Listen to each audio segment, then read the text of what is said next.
Welcome to my channel சீடாக் Tamil channel. யாராவது புதுசாக பார்க்குறீங்கன்னா சப்ஸ்கிரைப் பண்ண மறந்துடாதீங்க. அப்படி பக்கத்தில் இருக்க பெல் பட்டன் கிளிக் பண்ணி வச்சுக்கோங்க. அப்போ தான் அடுத்தடுத்த எபிசோட் நோட்டிஃபிகேஷன் கிடைக்கும். வாங்க வீடியோக்குள்ளே போகலாம். லாஸ்ட் எபிசோடில் அந்த மாதிரி அங்கே இருக்கிற பிளேஸ் எல்லாம் சுற்றி பார்த்துட்டு இருப்பாங்க. அப்படி தான் இவங்க ஃபஸ்ட்டு மீட் பண்ண அந்த ரெட் ஃபிஷ் பார் முன்னாடி வச்சு இவன் சொல்லிகிட்டு இருப்பான், இந்த மாதிரி என்னை பார்க்குறக்கு நிறைய பேர் இந்த இடத்துல வரேன்னு சொல்லியிருந்தாங்க. அவங்க எல்லாரையும் பார்த்துட்டு நான் டயர்டாக வந்துட்டு இருந்த டைமில் தான் நீ பேசிகிட்டு இருந்த.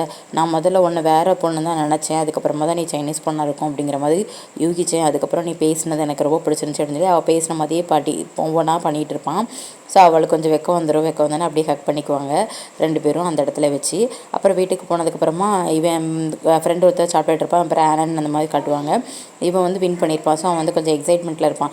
அப்புறம் இவன் அடிக்கடி வின் பண்ணுறதுனால அவளுக்கு அது தெரியல அப்படிங்கிற மாதிரி பேசிகிட்டு இருப்பாங்க. அப்போ தான் கரெக்டாக ஜியாங் கால் பண்ணுவான். அவன் இவன் சொல்லுவான், இந்த மாதிரி மிட் நைட்டு கால் பண்ணிகிட்டு இருக்க அப்படிங்கிற மாதிரி கேட்பான். கேட்ட உடனே அவன் சொல்லிடுவான் அந்த மாதிரி இறந்துட்டாங்க அப்படின்னு. ரியாக்ஷன் ஒரு மாதிரி ஆயிரும். ஹீரோயின் வந்து தூங்கிட்டு இருப்பான். உடனே இவளை டிஸ்டர்ப் பண்ண வேண்டாம் அப்படின்னு சொல்லிட்டு நேராக உள்ளே போயிட்டு அவனோட பாஸ்போர்ட் மட்டும் எடுத்துகிட்டு அந்த மாதிரி எனக்கு உடனே போக வேண்டியது இருக்குது அப்படிங்கிற மாதிரி சொல்லுவான். அவள் ஹையை மட்டும் கால் பண்ணியிருப்பான். அதுக்கப்புறமா அடுத்த நாள் இவளுக்கான மேட்ச் வந்து தொடங்க ஆரம்பிக்கும். நல்லபடியாக விளையாடி முடிச்சுட்டு வெளியே வந்த பிறகு கோச்செலாம் டிஸ்கஸ் பண்ணிக்குவாங்க. இந்த மாதிரி அந்த அகாடமியில் இருக்க யாருமே விளையாடல, எல்லாருமே கிவ் அப் பண்ணிக்கிட்டாங்க அப்படிங்கிற மாதிரி பேசிகிட்டு இருப்பாங்க.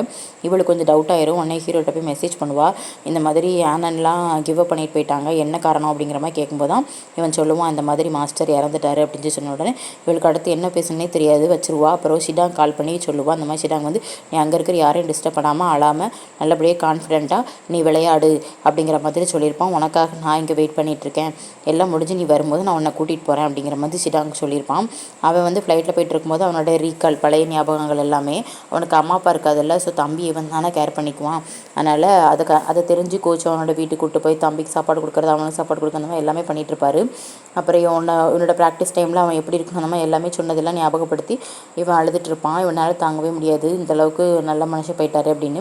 அப்புறம் இங்கே ஹீரோயினோட தம்பி வந்து பாட்டிகிட்ட கேட்டுட்ருப்பான், இந்த மாதிரி அவர் இறந்ததுக்கு எல்லாருமே போகிறாங்களே, அது காரணம் என்ன அப்படிங்கிற மாதிரி, அந்தளவுக்கு அவர் முக்கியத்துவம் உள்ளவர் அப்படிங்கிற மாதிரி பாட்டி சொல்லிகிட்டு இருப்பாங்க. அப்புறம் இங்கே அவங்க அம்மா வந்து கடைசி மரியாதை செலுத்துறதுக்கு வந்திருப்பாங்க. ஸோ ஹீரோட்டையும் நல்லபடியாக பார்த்துக்குவாங்க அப்படிங்கிற மாதிரி சொல்லிட்டு கிளம்பி போயிடுவாங்க. இவன் உள்ளே போயிட்டு இவன் அழ ஆரம்பிச்சதுக்கப்புறமா அங்கே இருக்கிற ஒட்டுமொத்த பேருமே அழ ஆரம்பிப்பாங்க. அந்தளவுக்கு ரொம்ப கஷ்டப்பட்டு அழுவான்.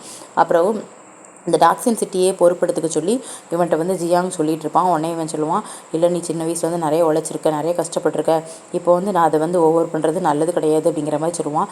இல்லை நீ இல்லைங்கிறனால தான் அந்த பொறுப்பில் நான், ஆனால் நீ தான் எப்போவுமே அதுக்கு பர்ஃபெக்டாக இருப்ப, நீ நல்லபடியாக பண்ணுவேன் அப்படின்னு இவன் சொல்லுவான். இல்லை நான் உன்னை தலைக்குனியை வச்சிருவோன்னு எனக்கு பயமாக இருக்குது, என்னால் அதை பண்ண முடியும்னு தோணலை அப்படிங்கிற மாதிரி. இல்லை உன்னால் மட்டும்தான் நல்லா பண்ண முடியும்னு சொல்லி அந்த அகாடமி கூட்டிகிட்டு போயிருப்பான். இங்கே ஹீரோயின் வந்து ஃபைனல் லெவல் வரைக்கும் நல்லபடியாக விளையாடி ஜெயிச்சிருவா. ஆனால் அந்த ஹாப்பினஸ் இருக்கவே இருக்காது. அப்படியே அழுதுகிட்டே இந்த டாக்ஸியில் வந்துட்டுருப்பா அந்த கடைசி ஃபியூனரல் இதுக்காக.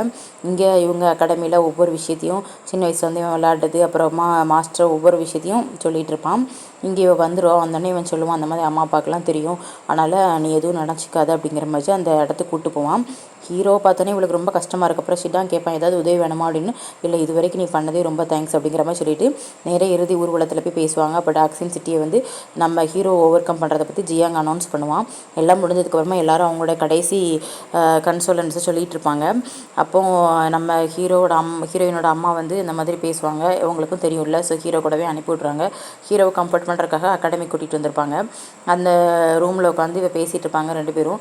அப்போ வந்து தூங்காதது எல்லாத்தையும் சொல்லிவிட்டு கடைசியாக நான் தூங்கிக்கிறேன் அப்படிங்கிற மாதிரி அவளோட மடியில் படுத்து அழுதுகிட்டே இருப்பான்.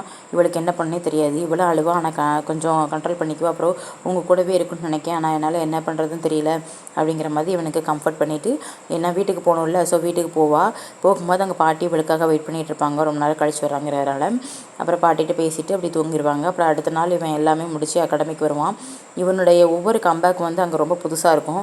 அங்கே இருக்கிறவங்க எல்லாருமே நம்ம என்ன பண்ண போகிறானோ அப்படிங்கிற மாதிரி யோசிச்சுட்டு இருப்பாங்க. கரெக்டாக அவனோட எல்லா ஷெட்யூலையும் கொடுத்து யார் யாருக்கு என்னென்ன பொறுப்பு அப்படிங்கிற மாதிரி இனிமேல் எப்படி டெவலப் பண்ணி கொண்டு வரலாம் அப்படிங்கிற மாதிரி எல்லாத்தையும் சொல்லிட்டு இருப்பான். அதுக்கு இடையிலே நம்ம ஹீரோயின்ட்டே பேசிகிட்டு இருப்பான். அவனுக்கு பிஸி ஷெட்யூலாக இருக்கும். அங்கே டாக்ஸின் சிட்டியை புதுசாக ஓவர் கம் பண்ணணும், இதெல்லாமே அவனுக்கு ஒரு பெரிய ப்ரெஷராக இருக்கும். தூங்கும்போது இந்த மாதிரி மாஸ்டர் சொன்ன ஒவ்வொரு அட்வைஸையும் நினச்சிட்டே இருப்பான். அடுத்த நாள் இந்த மாதிரி அவங்க கூட இருக்கிற நிறைய கோச்சஸ் வந்து இவனுக்கிட்ட சரியாக பிஹேவ் பண்ண மாட்டாங்க. ஜியாங்கிட்ட போய் கம்ப்ளைண்ட் பண்ணியிருப்பாங்க. ஜியாங் என்ன பண்ணுவான்னா முடியாத மாதிரியே ஆக்ட் பண்ணிகிட்டு இருப்பான் அந்த ஹாஸ்பிட்டலில் உட்காந்து. அதுக்கப்புறமா நேராக ஜியாங்கிட்ட மறுபடியும் நம்ம ஹீரோவும் போய் பேசுவாங்க. அந்த மாதிரி முதல்ல கொஞ்சம் அடமெண்ட்டாக தான் இருப்பாங்க, அப்புறம் மாறிடுவாங்க அப்படிங்கிற மாதிரி சொல்லுவான். அப்புறம் ரூமுக்கு வந்துடுவாங்க. அப்போ ஹீரோயின் வந்து பார்க்க வந்திருப்பா. உடனே சொல்லுவாள் அந்த மாதிரி அப்பா அம்மா எல்லாருக்கும் பிடிச்சிருச்சு, எல்லோரும் ஒத்துக்கிட்டாங்க, நீங்கள் ஒரு நாள் தாத்தாவை பார்க்க வரணும் அப்படின்னோடனே ஓகே கண்டிப்பாக வரேன் அப்படிங்கிற மாதிரி பேசியிருப்பாங்க. அப்பாவும் பார்க்க வர சொன்னாங்க அப்படின்னா இது ரொம்ப நல்ல செய்தி தான் அப்படின்னா இன்னொன்று சொல்ல வருவா. சொன்னோன்னே என்ன சொல்லு தயங்காது அப்படிங்கிற மாதிரி சொல்லுவான்.